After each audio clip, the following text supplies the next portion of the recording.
Perkenalkan, kami dari kelompok 3 dari kelas G akan membahas mengenai kesakralan masyarakat dari Emile Durkheim.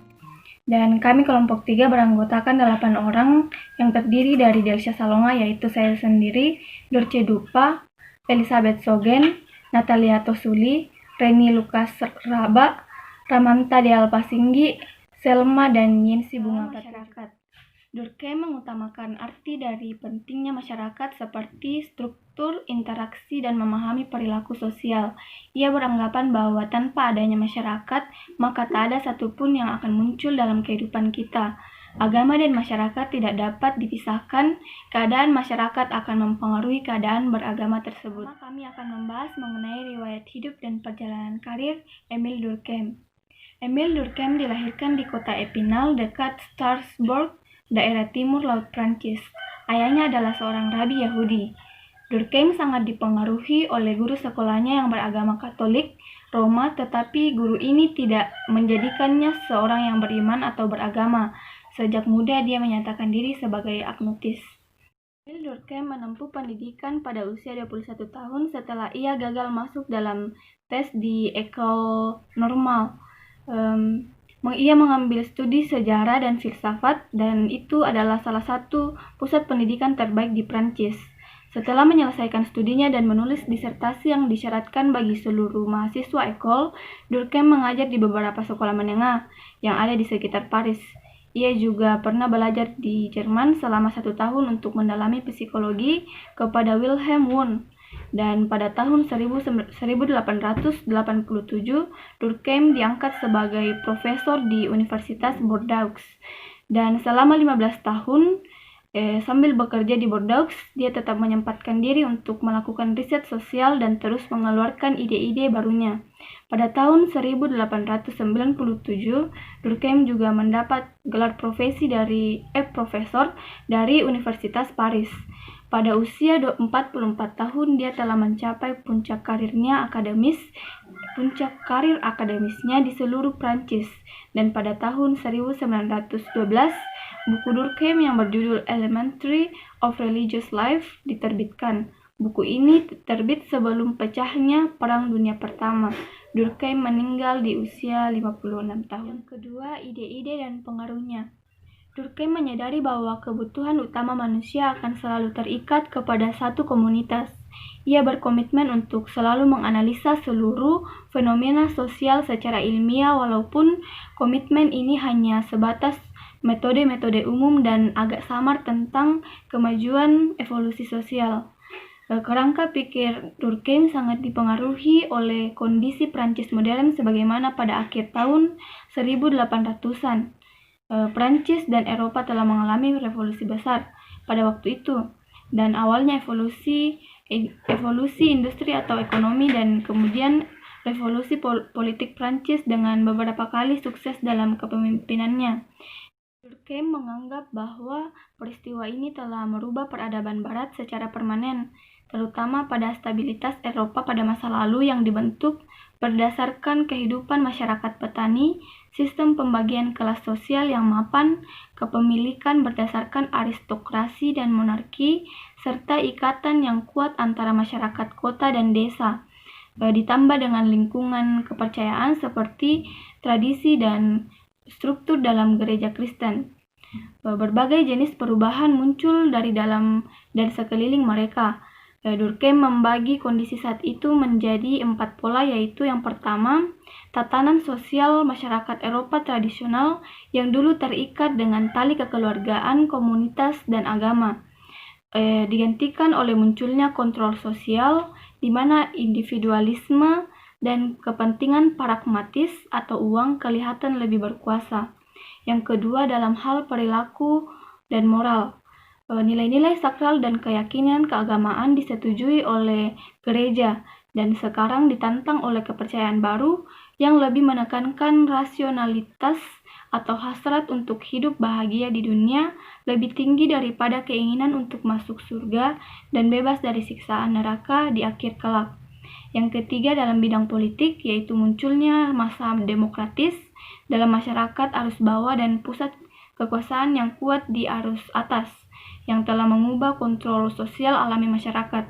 hubungan individu telah terputus dengan tuntutan moral, lama keluarga dan kampung halaman serta gereja dibiarkan memilih partai politik, pergerakan massa dan gereja sebagai tuntunan yang baru. Poin yang keempat dalam urusan pribadi dan kebebasan individual yang terlepas dari paradigma lama telah menjadikan kesempatan besar dengan resiko yang tidak ringan untuk mewujudkan kemakmuran dan aktualisasi diri, meskipun selalu dibayangi oleh ancaman serius, yaitu perasaan kesepian dan terisolasi. Poin yang ketiga membahas mengenai sosiologi dan masyarakat. Mengamati perubahan yang sangat penting ini, Durkheim merasa bahwa hanya ada satu cara untuk mendekatinya secara ilmiah. Hanya sosiologi lah yang bisa membantu memahami gejolak masyarakat yang bergerak di atas kaki mereka sendiri. Sebenarnya ini mendasarkan penyelidikan ilmiahnya yang terdapat pada dua prinsip utama, yaitu yang pertama, sifat alami masyarakat yang adalah objek penyelidikan sistematik yang paling cocok dan menjanjikan, khususnya dalam sejarah saat ini. Yang kedua yaitu fakta sosial harus diinvestigasi melalui metode ilmiah subjektif dan semurni mungkin. Sifat alami masyarakat. Dalam buku The Fissure of Labor yang merupakan karya pertama Durkheim, ia memperlihatkan betapa mudahnya seseorang terjerumus dalam kesalahpahaman yang tidak mengindahkan prinsip pertama ini. Ia menjelaskan bahwa kehidupan sosial telah membentuk corak-corak paling mendasar dalam kebudayaan manusia. Namun sayangnya yang menjadi perhatian utama para pemikir sebelumnya bukanlah kenyataan tersebut. Memang banyak cerita-cerita fiktif imajinatif yang menakjubkan. Kata Durkheim, dalam sejarah manusia yang real, hal yang sama tidak ditemukan. Sebagai contoh, kontrak sosial masyarakat purba selalu terikat dengan sumpah-sumpah sakral keagamaan yang memperlihatkan bahwa setiap kesepakatan yang terbentuk antara mereka bukan hanya ikatan antara dua belah pihak, tetapi juga melibatkan campur tangan dewa-dewi dan di dalamnya akan merasakan akibat dari kesepakatan tersebut, yaitu seluruh anggota masyarakat. Contoh lain adalah konsep kepemilikan pribadi. Solidaritas sosial menjadi hal yang sangat diutamakan dan dasar-dasar struktur kehidupan yang jadi kewajiban moral serta kepemilikan pribadi kemudian keluar dari makna-makna dasar kebersamaan kelompok ini. Menurut Durkheim, perbedaan mendasar antara masyarakat purba dan masyarakat sekarang adalah usaha masyarakat purba untuk selalu mewujudkan kesatuan. Di lain pihak, bagi masyarakat modern, solidaritas mekanik ini mengalami perubahan bentuk karena dalam masyarakat modern telah terdapat pembagian kerja, lain orang lain dan lain juga pekerjaannya. Pandangan terhadap aturan moral pun juga berkembang dengan cara lain. Durkheim menyadari bahwa moralitas yang mengatur hubungan seseorang dengan orang lain akan menjadi patokan bagi seluruh anggota kelompok yang tidak bisa dipisahkan dari agama. Lebih jauh lagi, sebagaimana yang akan kita bicarakan nanti, moralitas agama dan bahkan juga moralitas agama tidak dapat dipisahkan dari kerangka sosial. Kita tidak bisa memahami keduanya tanpa memperhatikan konteks sosial, sehingga setiap kali konteks tersebut berubah, maka agama dan moralitas pun akan berubah. Pada poin selanjutnya yaitu studi ilmiah tentang masyarakat. Prinsip kedua yang diterapkan Durkheim yaitu menjelaskan bagaimana sosiologi seharusnya diterapkan subjektif dan dijadikan ilmu yang benar-benar independen. Bahkan Durkheim menjelaskan bahwa fakta sosial tidak ada bedanya dengan batu atau kerang di laut. Menurut Durkheim, metode-metode yang diterapkan dalam studi sosiologi tidak ada bedanya dengan metode-metode disiplin ilmu lain. Kunci untuk memahami setiap ilmu, baik ilmu sosial ataupun ilmu alam, terletak pada pengumpulan bukti, diikuti dengan perbandingan dan pengelompokan yang diakhiri dengan penarikan sebuah kesimpulan umum atau hukum yang setiap saat bisa dilakukan validitasnya. Walaupun kita tidak bisa memberikan secara detail metode sosiologi, namun kita bisa memaparkan di sini beberapa kategori yang diterapkan Durkheim dalam pendekatannya terhadap agama. Jadi, kita harus menentukan normal tidaknya suatu perilaku itu berdasarkan penilaian yang diberikan oleh kondisi sosial masyarakat yang melakukannya. Di samping penentuan perilaku yang normal dan tidak, kategori fungsi dalam suatu masyarakat juga menduduki posisi menentukan dalam menjelaskan perilaku masyarakat tersebut. Yang keempat, kita akan membahas mengenai politik, pendidikan, dan moral. Durkheim merasa yakin bahwa perspektif sosiologis yang ia tawarkan dapat memberikan masukan-masukan baru kepada sistem politik, pendidikan, moral, dan terutama agama.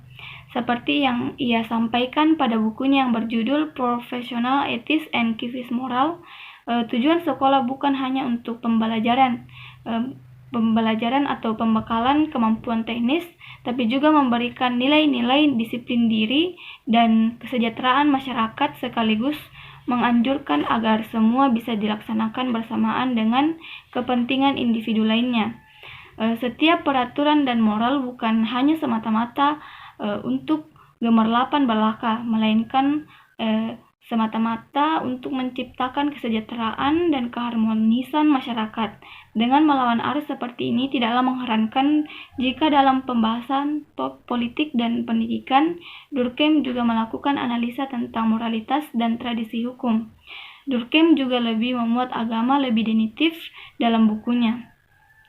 Dalam bukunya Elementary of Religious of Life, ia menemukan sesuatu yang fundamental atau dalam bahasa fisika nuklir disebut sebagai basic elements. Durkheim memulai bukunya dengan menempuh jalan seperti nuklir yang memunculkan semua latar belakang yang berbentuk kebiasaan dan adat istiadat dalam suatu masyarakat. Dari awal ia sudah mengklaim bahwa masyarakat primitif tidak berpikir tentang dunia yang berbeda, natural dan supranatural, seperti yang dipikirkan oleh masyarakat beragama dan kebudayaan yang lebih maju dari mereka. Durkheim menemukan tentang konsep yang bersifat sakral. Hal yang sakral selalu diartikan sebagai sesuatu yang superior, berkuasa, yang dalam kondisi normal dan tidak tersentuh serta selalu dihormati. Hal yang profan adalah bagian keseharian dari hidup dan bersifat biasa-biasa saja. Penekanan aspek komunal dari yang bersifat sakral ini juga yang menjadikan Durkheim dan para pendahulu memiliki perbedaan pendapat tentang hal-hal yang magis. Agama dan magis sama-sama berusaha menjelaskan cara kerja alam agar dapat dikuasai demi kepentingan manusia. Sebab agama dan magis memiliki kontras yang berbeda. Magis bersifat urusan pribadi dan hampir tidak ada hubungannya dengan yang sakral.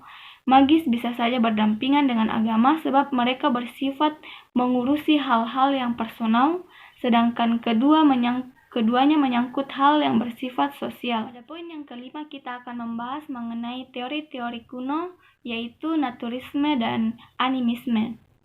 Durkheim menjelaskan bahwa teori-teori kuno agama memperlihatkan tema umum yang sama, yaitu agama adalah insting alami manusia semata.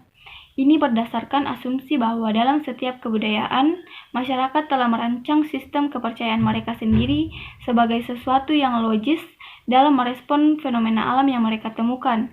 Bentuk dari teori yang berprinsip ini seperti telah dijelaskan, yaitu naturisme dari Friedrich Max Müller dan animisme dari A.B. Taylor. Müller berpendapat bahwa masyarakat menjadi yakin akan dewa-dewa karena mencoba menjelaskan beberapa fenomena alam yang dahsyat seperti matahari, langit, dan badai.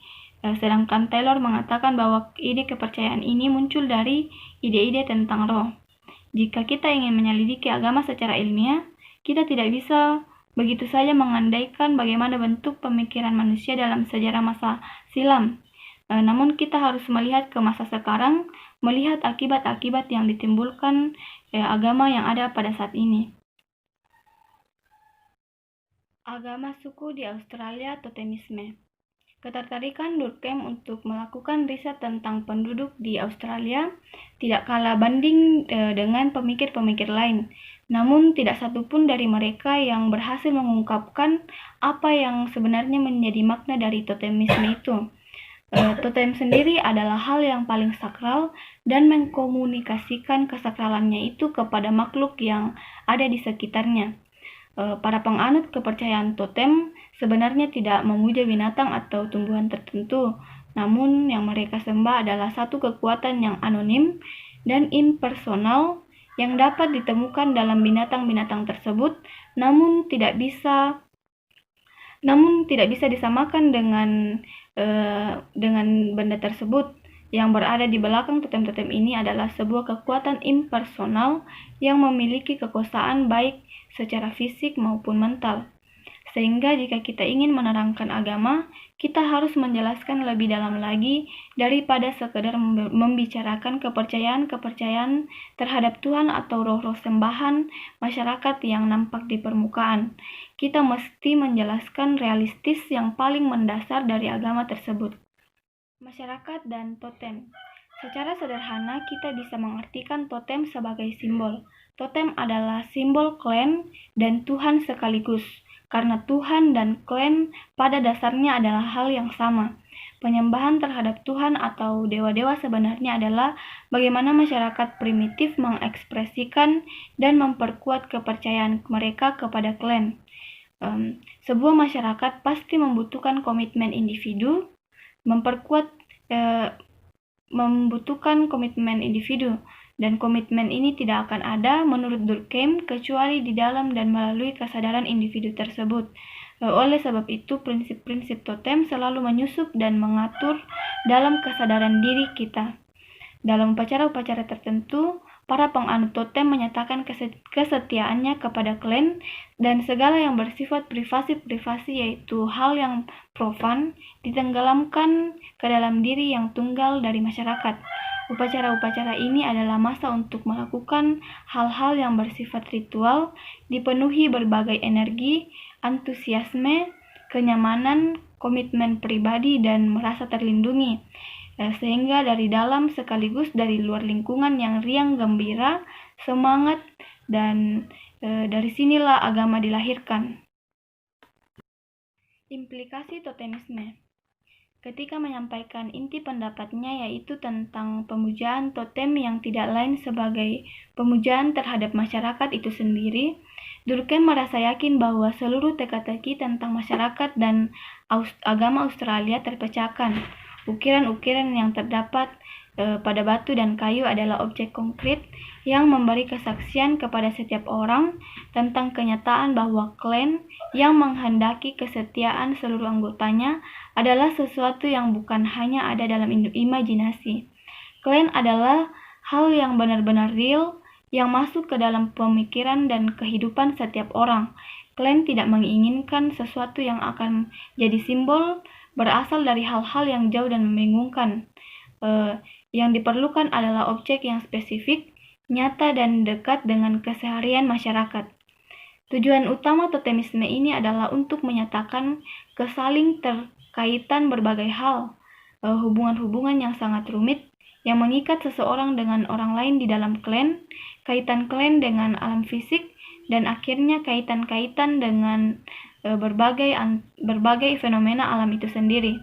Totemisme akan memperlihatkan bagaimana sebuah kepercayaan tumbuh dan berkembang. Ide tentang jiwa sebenarnya adalah prinsip-prinsip totem yang dicangkokkan kepada setiap individu. Klan atau masyarakat itu ada karena setiap individu memiliki ide-ide tentang masyarakat di dalam pikiran mereka. Jadi jiwa yang ada dalam diri seseorang itu adalah klan yang ada di dalam. Totemisme dan ritual. Dalam pandangan Durkheim, pemujaan berasal dari kata cult yang adalah bahasa Latin yang berarti pemujaan atau worship, yang terdiri dari beberapa perasaan-perasaan peserta upacara dan timbul dalam waktu-waktu tertentu yang merupakan inti kehidupan klan secara keseluruhan. Dalam praktek totemisme, bentuk pemujaan dapat dibagi menjadi dua bentuk, negatif dan positif, yakni pemujaan yang negatif. Tujuan utama ritual-ritual pemujaan negatif adalah menjaga yang sakral agar selalu terpisah dari yang profan. Pemujaan pertama berisi larangan-larangan atau tabu-tabu, tempat yang melindungi kesakralan tempat itu biasanya adalah batu-batu atau gua-gua. Konsep tempatnya bahwa kuil dan gereja harus didirikan di tempat yang suci. Pemujaan yang negatif menentukan hari-hari tertentu untuk diperuntukkan bagi upacara sakral. Sedangkan pemujaan yang positif dilakukan dengan klan dengan penuh semangat dan sukacita, yang biasanya terdapat ritual menirukan suara burung yang jadi totem dengan tujuan untuk mendapatkan kemakmuran. Dalam ritual lain yang disebut dengan ritual representatif atau ritual peringatan yang dilakukan dengan cara membacakan mitos tentang seorang leluhur kepada anggota klan. Ritual ini bertujuan untuk menghibur dan sekaligus sebagai tuntutan moral. Ritual piakular. Ritual piakular adalah ritual yang dilakukan untuk menebus kesalahan atau karena duka cita, yang biasanya dilaksanakan setelah kematian seseorang atau setelah terjadi rencana besar. Ritual piakular memperlihatkan dua sisi kekuatan yang dimiliki oleh yang sakral. Kekuatannya melambangkan kegelapan dan kejahatan, sebagaimana ritual ini juga bisa dilambangkan sebagai cahaya dan kebaikan. Ritual piakular ini diadakan untuk yang sakral dari kegelapan. Dalam sosiologi, dia dapat menemukan cara baru untuk memahami hampir seluruh aspek kehidupan manusia, tidak hanya agama tapi juga ilmu pengetahuan, filsafat, sejarah, etika, pendidikan, politik, dan psikologis. Juga dalam analisanya tentang agama sebagai salah satu bagian dari kehidupan manusia telah membukakan jalan bagi penemuan dan penerapan hal-hal yang baru dalam agama. Selanjutnya, masyarakat dan agama. Pusat dari seluruh pandangan Durkheim berada dalam klaimnya bahwa agama adalah segala sesuatu yang amat bersifat sosial.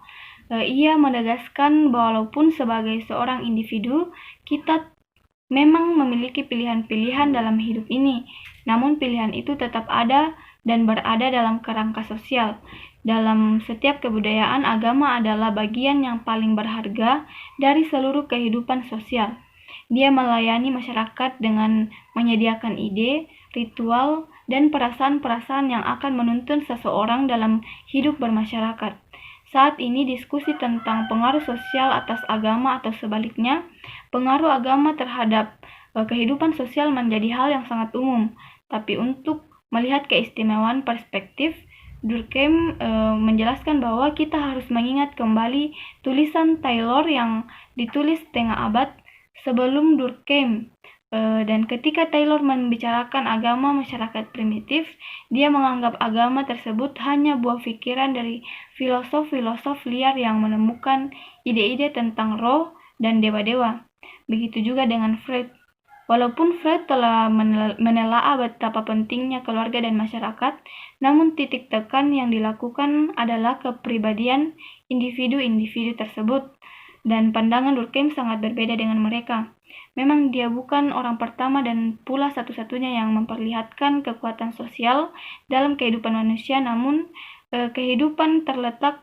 keunikannya terletak pada pemahamannya terhadap arti penting kekuatan sosial tersebut dan penekanan yang dia berikan bahwa perspektif ini harus diterapkan dalam studi-studi di masa sekarang dan juga harus diterapkan dalam studi-studi di masa yang akan datang. Metode ilmiah. Durkheim menegaskan bahwa kita seharusnya tidak menggunakan metode komparasi untuk memilih adat istiadat dan kepercayaan dari seluruh penjuru dunia, kemudian menyusunnya sedemikian rupa ke dalam bentuk skema-skema perkembangan sejarah tertentu sehingga mengakibatkan tercabutnya mereka dari konteks yang asli. Semua itu tidak akan berjalan dengan baik. Yang seharusnya kita lakukan adalah yang termuat dalam buku The Elementary Forms sebagai salah satu contoh yang memusatkan perhatiannya kepada satu masyarakat saja, menelaah mereka dengan hati-hati dan memperhatikan detail-detail yang terjadi dalam masyarakat tersebut. Setelah menempuh langkah seperti ini, barulah seorang teoretikus bisa melakukan perbandingan terbatas dengan masyarakat yang lain, dengan catatan masyarakat pembanding tersebut harus memiliki tipe yang sama dengan masyarakat yang diamati. Sebuah ilmu yang benar, tegas Durkheim, akan bekerja perlahan-lahan dimulai dari beberapa spesimen yang diamati secara dekat. Durkheim berkata, sebuah ilmu yang benar bekerja perlahan-lahan dimulai dari beberapa spesimen yang diamati secara dekat, bukan dari jumlah atau banyaknya, dan dilakukan dengan tergesa-gesa. Pada tahun-tahun pasca Perang Dunia Pertama, poin penting metode-metode Durkheim ini sangat berpengaruh dalam lapangan antropologi, terutama di Inggris dan di Amerika. Di Inggris, metode ini banyak diperkenalkan oleh teoritikus sosial yaitu Redkefell Brown dan antropolog Bronislaw Malinowski yang menuliskan tentang agama dan beberapa masalah lain yang terdapat dalam kebudayaan primitif di Pasifik Selatan. Ritual dan kepercayaan. Jalan yang ditempuh Durkheim juga berbeda dari Taylor dan Fries dalam masalah hubungan antara keyakinan dan ritual keagamaan. Pendekatan intelektualisme, Taylor dan Fries menganggap keyakinan dan ide tentang dunia adalah elemen yang paling penting dalam kehidupan beragama.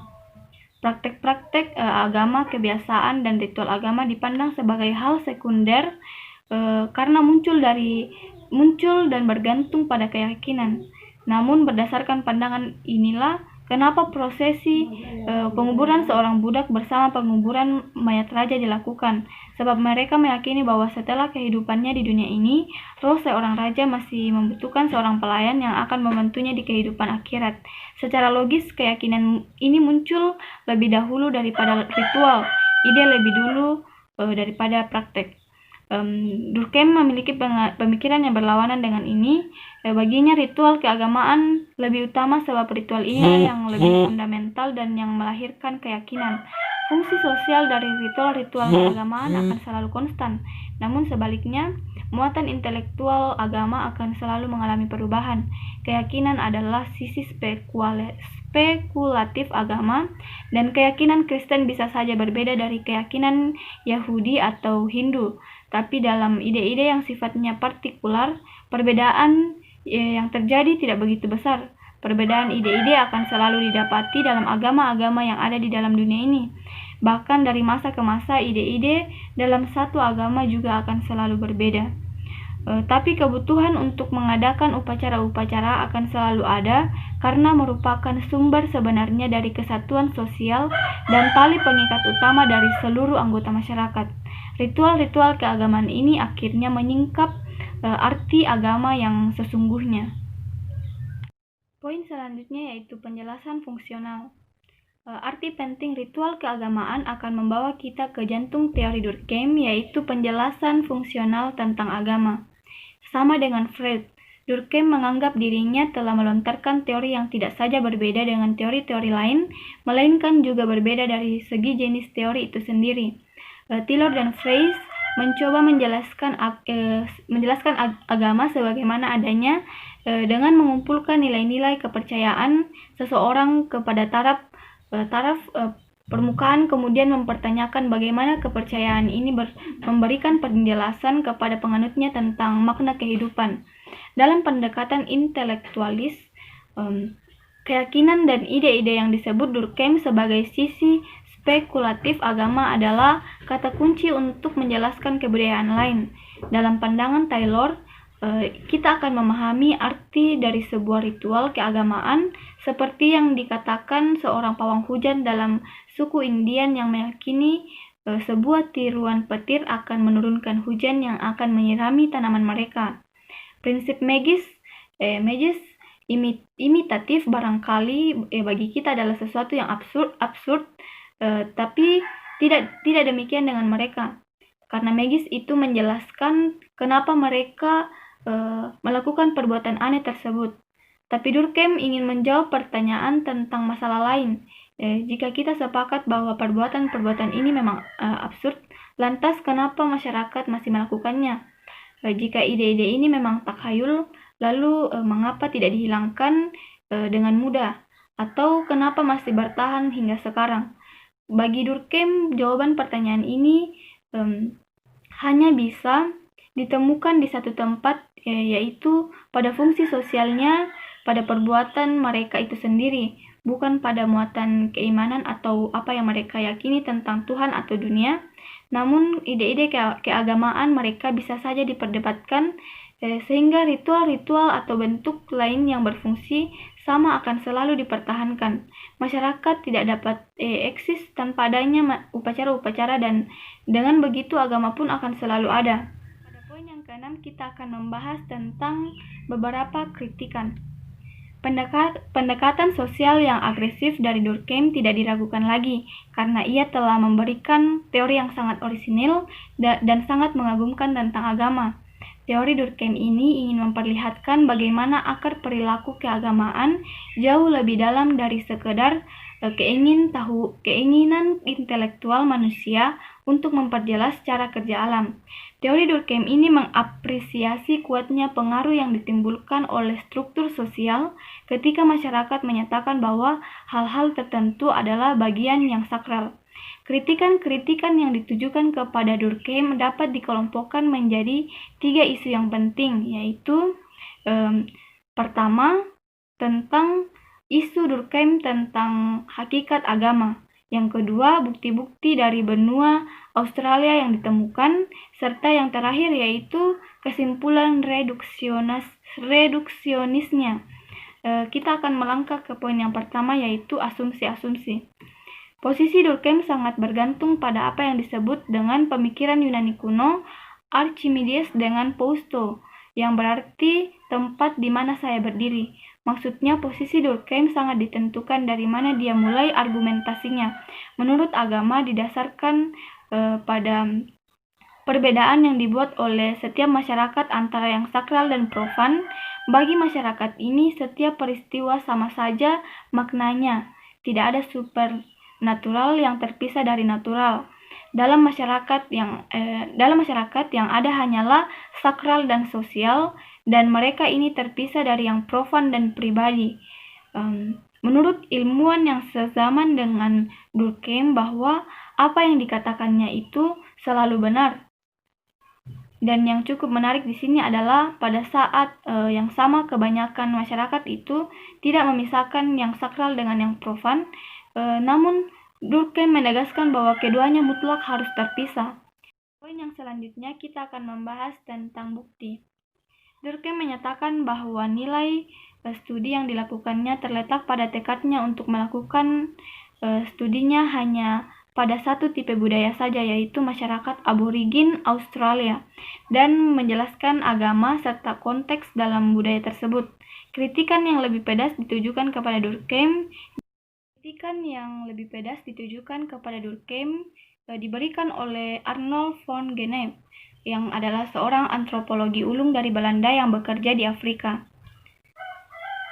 Arnold dalam sebuah wawancara yang tidak disebutkan, sesudah Elementary Form terbit, dia mengatakan bahwa dalam 10 tahun mendatang, seluruh analisis Durkheim tentang masyarakat primitif Australia ini akan ditolak, dan ramalan kata-kata itu ternyata benar. Hari itu bukti-bukti dan sebagian besar interpretasi tentang totemisme yang menjadi bagian terbesar teori Durkheim telah banyak ditolak. Pada poin yang terakhir kita akan membahas tentang reduksionisme. Sebagian fungsionalisme psikologis dengan landasan utama dari teori Freud, maka fungsionalisme sosiologis adalah kata kunci dalam metode eksplanasi Durkheim. Meskipun setiap orang setuju bahwa agama dan masyarakat memiliki hubungan erat dan bahkan tidak bisa dipisahkan satu sama lain, namun kita harus tetap mempertanyakan bagaimana cara kerja sebenarnya dari hubungan tersebut. Durkheim selalu menyatakan bahwa agama selalu bergantung kepada masyarakatnya. Dalam setiap kesempatan, Durkheim selalu mengingatkan kita bahwa struktur sosial adalah satu-satunya yang realistis. Jadi tidak mengherankan bila kebanyakan umat beragama saat ini menganggap teori-teori Durkheim dan Freud tidak bisa diterima karena tujuannya adalah mereduksi agama menjadi sesuatu yang lain daripada penampakan luarnya. Sekian presentasi presentasi dari kelompok kami, kelompok 3 yang membahas mengenai kesakralan masyarakat, khususnya dari pendapat Emil Durkheim. Kurang dan lebihnya mohon dimaafkan. Shalom dan terima kasih.